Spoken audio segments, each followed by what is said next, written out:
ராணுவ பயன்பாட்டுக்கான CMS-03 செயற்கைக்கோள் ஸ்ரீஹரிகோட்டாவிலிருந்து மாலை 5:26 மணிக்கு ஏவப்பட இருக்கிறது. இது தொடர்பான கூடுதல் தகவல்களை தருகிறார் செய்தியாளர் பாண்டியராஜன். பாண்டியராஜன், முழு விவரங்கள் என்ன?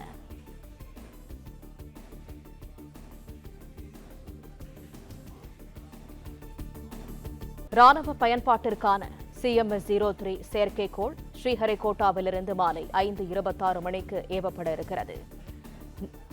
நாட்டின் தகவல் தொடர்பு வசதிகளை மேம்படுத்த இஸ்ரோ சார்பில் இதுவரை சுமார் 48 செயற்கைக்கோள்கள் விண்ணில் நிலைநிறுத்தப்பட்டிருக்கிறது. முக்கிய செய்தியாக பார்த்து வருகிறோம்.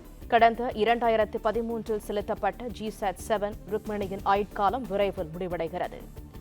ராணுவ பயன்பாட்டிற்கான CMS-03 செயற்கைக்கோளானது ஸ்ரீஹரிகோட்டாவிலிருந்து மாலை 5:26 மணிக்கு ஏவப்பட இருக்கிறது. கூடுதல் தகவல்களை தருகிறார் செய்தியாளர் பாண்டியராஜன். பாண்டியராஜன், முழு விவரங்கள் என்ன? ஸ்ரீஹரிகோட்டாவில் உள்ள சதீஷ் தவான் விண்வெளி ஏவுதளத்தில் இருந்து இன்னும் சில நிமிடங்களில் 1410 கிலோ எடையிலான CMS-03 செயற்கைக்கோள் விண்ணில் செலுத்தப்பட இருக்கிறது.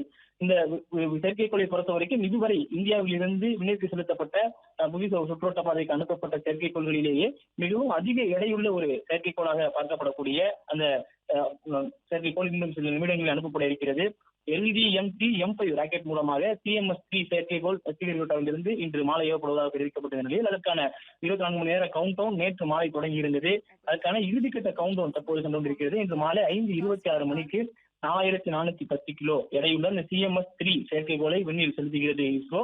CMS-3 செயற்கைக்கோளை பொறுத்த வரைக்கும் கடற்படை மற்றும் ராணுவ பயன்பாட்டிற்கு மிகவும் பயனுள்ளதாக இருக்கும் என சொல்லப்பட்டிருக்கிறது. இதனுடைய மதிப்பு 1600 கோடியில் வடிவமைக்கப்பட்டிருப்பதாக சொல்லப்பட்டிருக்கிறது.